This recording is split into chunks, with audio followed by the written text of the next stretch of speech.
Em nome de Yeshua HaMashiach, Shabbat Shalom a todos. Muito obrigado mais uma vez pela presença de vocês, a você que está nos assistindo. Hoje nós vamos iniciar um novo livro chamado Devarim, onde muitos conhecem como Deuteronômio. E podemos dizer assim que vamos começar pelo choque da informação entre um nome dito como Devarim e Deuteronômio. São bem diferentes as situações, como nós poderemos ver a partir de agora. Da onde surgiu o nome Deuteronômio? Surgiu na Septuaginta, quando na tradução dos livros, os 70 sábios lá que foram traduzindo a Torá e tudo mais, se basearam no capítulo 17, no versículo 18, onde justamente diz que lá os reis de Israel teriam por obrigação fazer uma cópia deste livro, que nós conhecemos como Deuteronômio, no linguajar normal da Bíblia, pelo mundo inteiro, mas para nós que somos estudiosos, sempre usamos como o princípio de Devarim, porque existe uma grande diferença entre uma coisa e outra.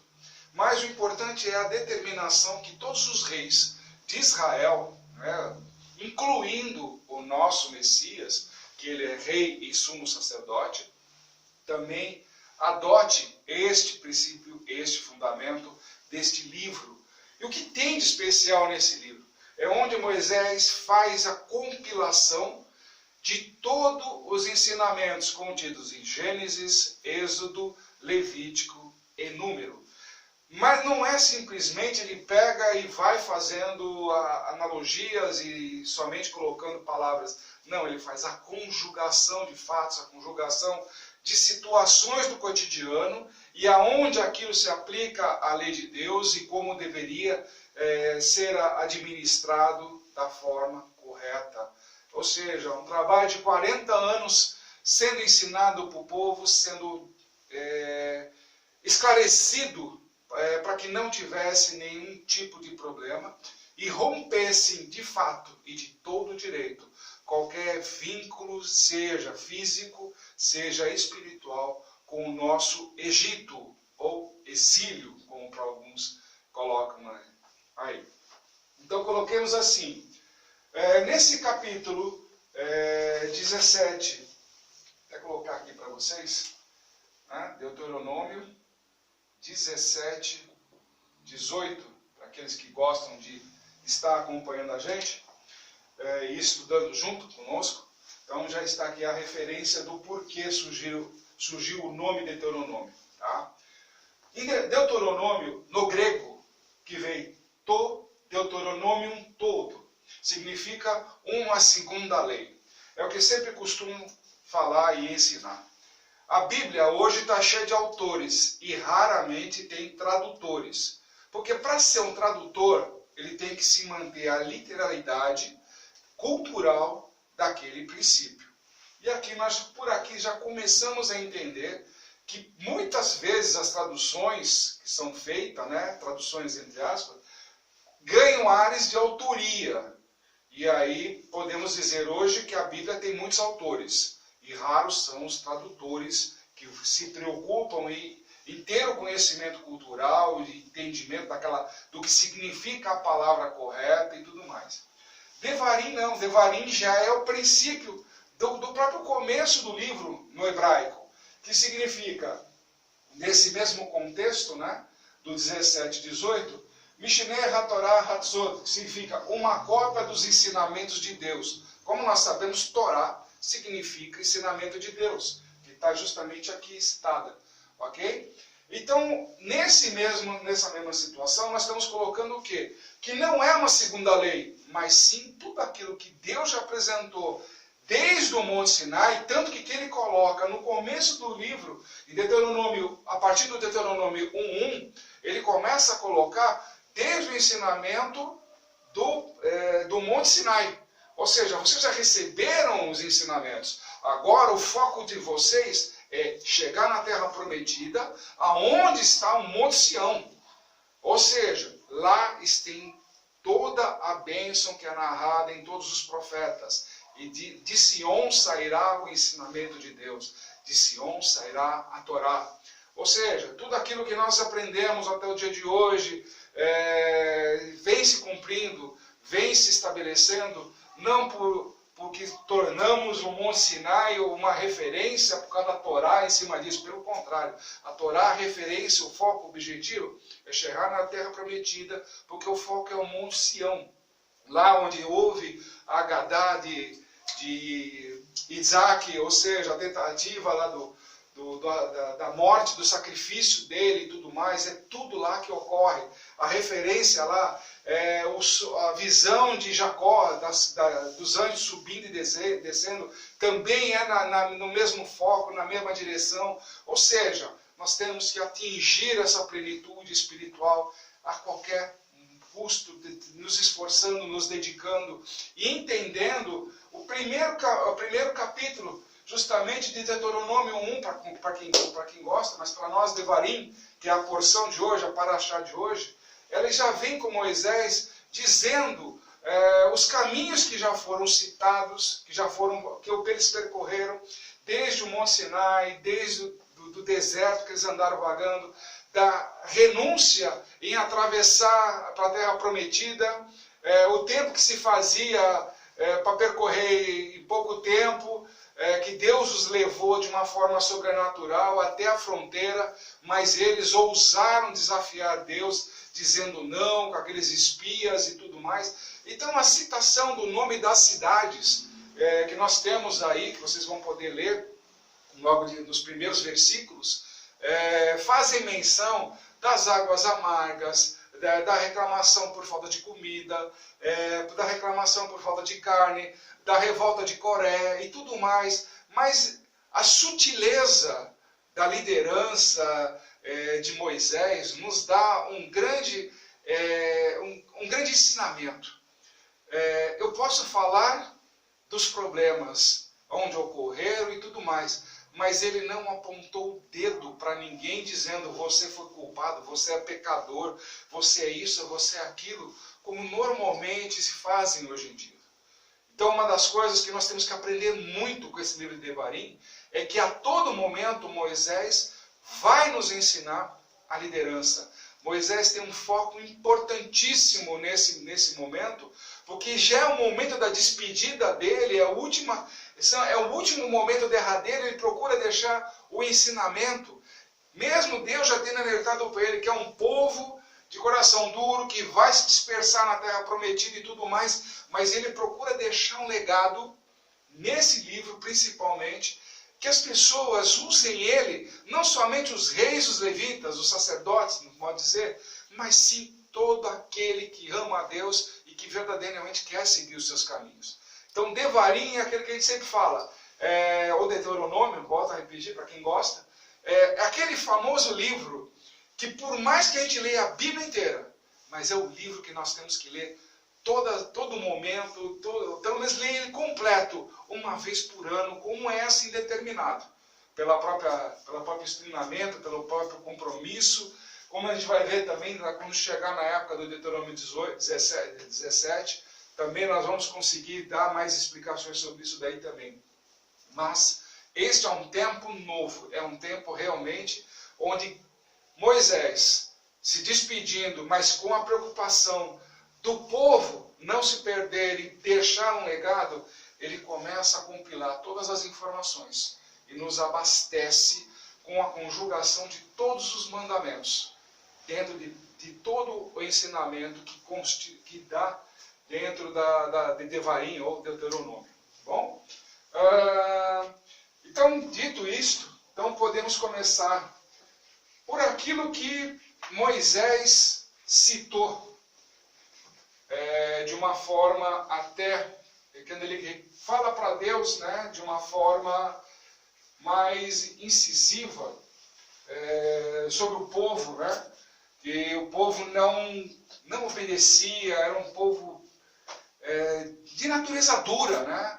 E aí, quando a gente começa a analisar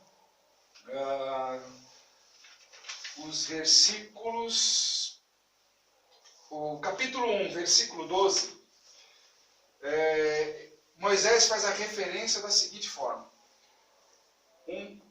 Deuteronômio 1:12. Ele coloca assim: o povo é três situações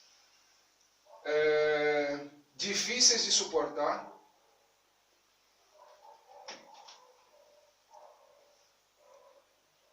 ele faz esse tipo de analogia. Ele coloca que eles são desagradáveis. Para quem quiser acompanhar aí na Bíblia, fique à vontade. Tá? É o que está escrito aí. Pode ter outro tipo de tradução, outro tipo de ensinamento, mas a base é essa. Tá? E principalmente de tudo, briguentos. Como o próprio pessoal diz, né, que normalmente o judeu, né, como colocado, muitos colocam hoje, né, é briguento, né, arruma uma confusão, né, de 10, se tiver 10 judeus reunidos, vão dar 11 opiniões, então vão sempre discutindo aquela coisa toda. Que a gente sempre ensina que isso aqui é a natureza animal. O verdadeiro abençoado de Deus, que recebe a unção do Espírito Santo, larga essa natureza animal. Para de ser briguento e começa a entrar em comunidade e de uma forma global se preocupando com o próximo. Esse tipo de da minha natureza judaica, aquela coisa toda, toma cuidado, que tem alguns que estão se refugiando nisso, né, para justificar a sua natureza judaica, mas na verdade isso daí é a natureza animal dele, não a de Deus. É um cara que precisa começar a analisar aquilo que ele está falando, medindo suas bocas. Porque se ele citar debaixo de uma ação do Espírito Santo, ele vai deixar de ser briguento, porque ele tem que promover a paz. Ou seja, aquilo que ele sempre fala, promover a shalom. Okay? Então, dando aqui sequência, então quando ele reclama para Deus que é um povo difícil de suportar, de tanta reclamação, de tantas situações que eles fazem, são desagradáveis, porque nada agrada eles. Ou seja, é pão que nós temos para comer? Sim. Codorniz, mas lá no Egito nós tínhamos carne. Está sempre desagradável. Até parece, algumas congregações que nós temos hoje em dia, pelo mundo espalhadas, quando diz que eu não suporto mais isso, eu não aceito passar por essa tribulação, eu não aceito passar por isso, eu não aceito passar por aquilo. E eles suportaram o deserto. Aqueles que desafiaram Deus pereceram nele, mas aqueles que verdadeiramente vestiram indumentárias de andar com Deus, de estar presente com Deus, esses chegaram à terra prometida. Então, suportar faz parte da unção do Espírito Santo, porque o amor tudo suporta, como está justamente escrito pelo apóstolo Paulo. E Cristo suportou toda a dor e toda a humilhação para nos dar a salvação. Então, quando estiver passando por algum tipo de problema, seja pessoal, emocional, financeiro, alguma coisa da sua área aí, cuidado quando você falar que não suporta. Cuidado, porque de repente pode ser Deus querendo ver se a sua fé, como ela trabalha, como ela reage, como é que você se comporta. Se verdadeiramente você fala lá, é o inimigo, são os adversários que vêm para cima de mim e que realmente tomam meu poder, tomam a minha fé, me derrubam. Calma, calma. Se você falar, eu creio em Deus, creio em Jesus Cristo, creio em Yeshua HaMashiach, tenha certeza que você suportará muito mais e você sairá muito mais que vencedor nessa tua peleja. Bom? Continuando aqui, aí já serve até de aviso para os coaches da vida, que gostam muito de falar de liderança, de como deve ser. Deus dá a direção para Moisés, onde ele fala na seguinte ordem. Né? Ele diz, coloquem homens, ok? Ele define aqui, que sejam homens que sejam sábios. Logo em seguida, o que ele faz? Sábios inteligentes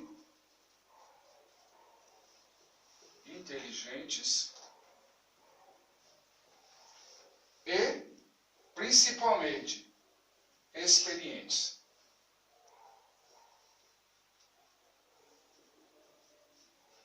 Esse é o princípio de qualquer liderança. Se você fugir desse princípio, você não tem líder.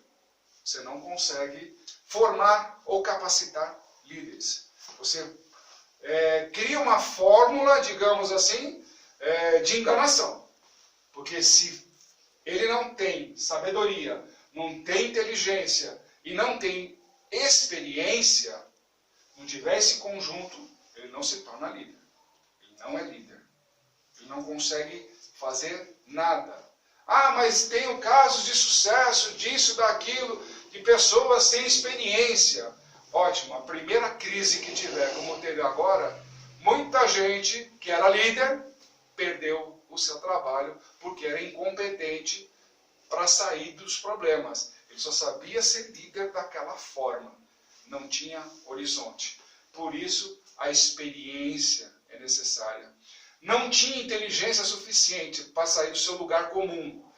Sabedoria, apenas o conhecimento técnico ou teórico. Somente isso. Então já fica o alerta com relação a uma situação. Inclusive, tem um velho ensinamento hebraico, onde ele define muito bem, engraçado, essa situação. Ele faz o seguinte, uma analogia.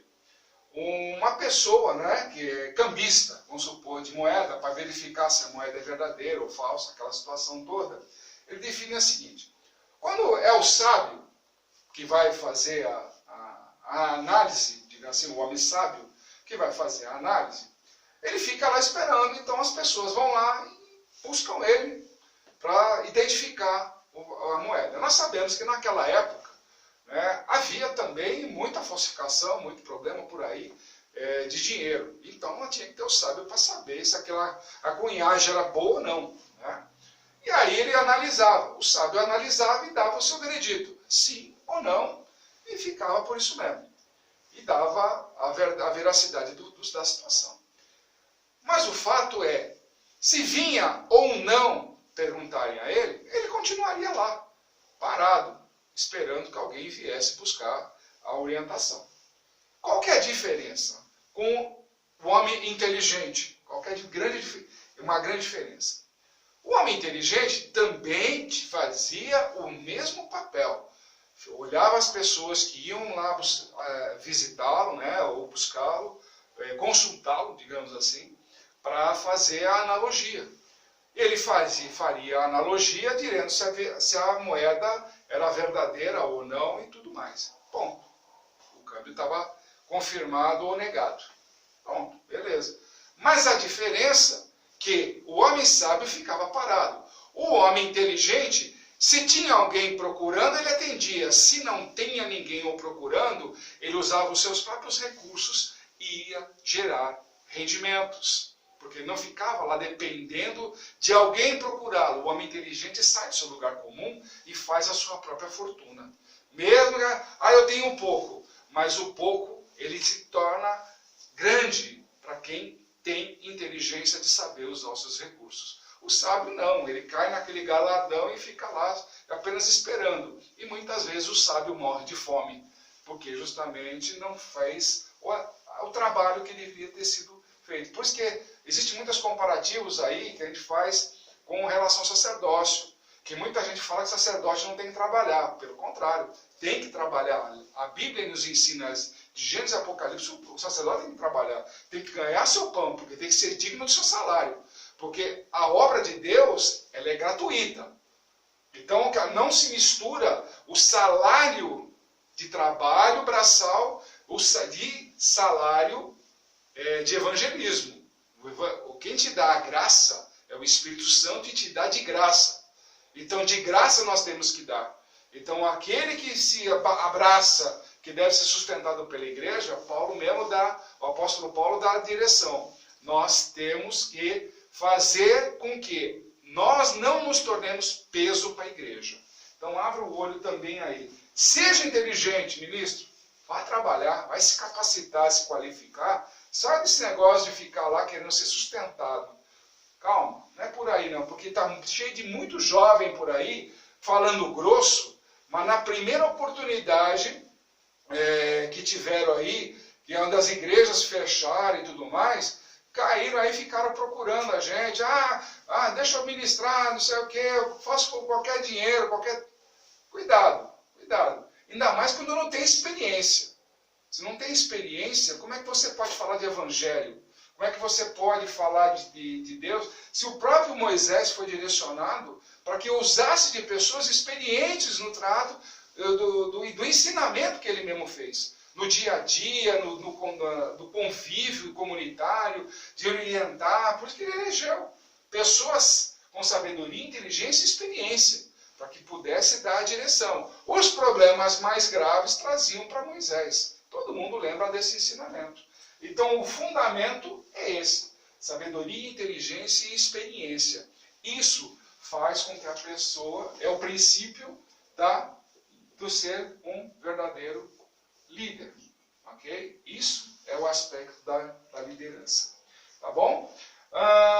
No segundo ponto, que eu passo para vocês que estão nos assistindo, para a gente já depois continuar nossa peregrinação aqui dos ensinamentos, do porquê da importância e a prova, né, do porquê que a gente fala que esse é o livro dos reis. E vamos adotar desde já o princípio, do reinado de Cristo, né, o reinado do Messias de nossa vida, né, para que justamente se prove o princípio da legalidade deste livro, né, de Deuteronômio, para alguns, e para nós, Devarim. O que é? Por que? Onde nós iremos conectá-los em cima disso? Todo mundo lembra, conhece e sabe muito bem da Bíblia que logo depois do seu batismo, Cristo foi para o deserto. Lá ele passou fome, passou sede durante 40 dias e 40 noites. Pronto. Aí foi afrontado pelo adversário. Ótimo, todo mundo conhece essa história, todo mundo já leu, todos os ministérios e ministros já sabem, já pregaram a respeito de todos eles. Ótimo, que lindo e maravilhoso isso. Só que existe um grande detalhe. O adversário já incitou Cristo para que ele usasse o poder dele para transformar a pedra em pão, para saciar um prazer da carne, uma necessidade da carne. Cristo respondeu: nem só de pão vive o homem. Da onde tirou isso? Justamente daqui. Deuteronômio 6. Deuteronômio 8, 3. Esse é o primeiro enfrentamento que nós temos lá. O homem não vive só de pão, mas de toda palavra que vem da boca, o que procede da boca de Deus. Deuteronômio 8:3. O adversário, muito esperto, porque ele vem para matar, roubar e destruir. Princípio básico do adversário. Ok? Ele lá, logo de seguida, já mete logo de cara um salmo. Que salmo que ele usou? Salmo 91, versículos 11 e 12. Ok? Mas aos teus anjos dará ordem. Ou seja, já que tu tem autoridade, você vai dar ordem para os anjos. Como muita ministro costuma chegar aí, que ele dá ordem para anjo, calma aí. Olha o que Cristo responde. Mas da onde ele tirou? Vamos lá. Deuteronômio 6:16. Não tentarás o Senhor teu Deus, como tentaste naquelas águas amargas de Mará. Lembra, pessoal? Olha da onde ele vai tirando as brincadeiras aqui. Aí ele é levado lá no pináculo, aquela coisa toda, no alto da montanha lá. olha, você vai me servir, e eu vou te dar tudo isso, e paraná, paraná. Aquela conversa do adversário, aquela conversa mole, né? Aí lá vem novamente o ensinamento. A terceira passagem que Cristo dá. Da onde ele vai tirar? Deuteronômio 6:13. O Senhor teu Deus temerás, e a ele servirás, e pelo seu nome jurarás. Estão vendo? O princípio do reinado de Cristo começa. O princípio do reinado messiânico está aí. Por que esse livro é importante? O próprio Cristo está mostrando da onde ele está tirando todas as defesas e todos os ataques que ele foi afrontado no deserto pelo inimigo.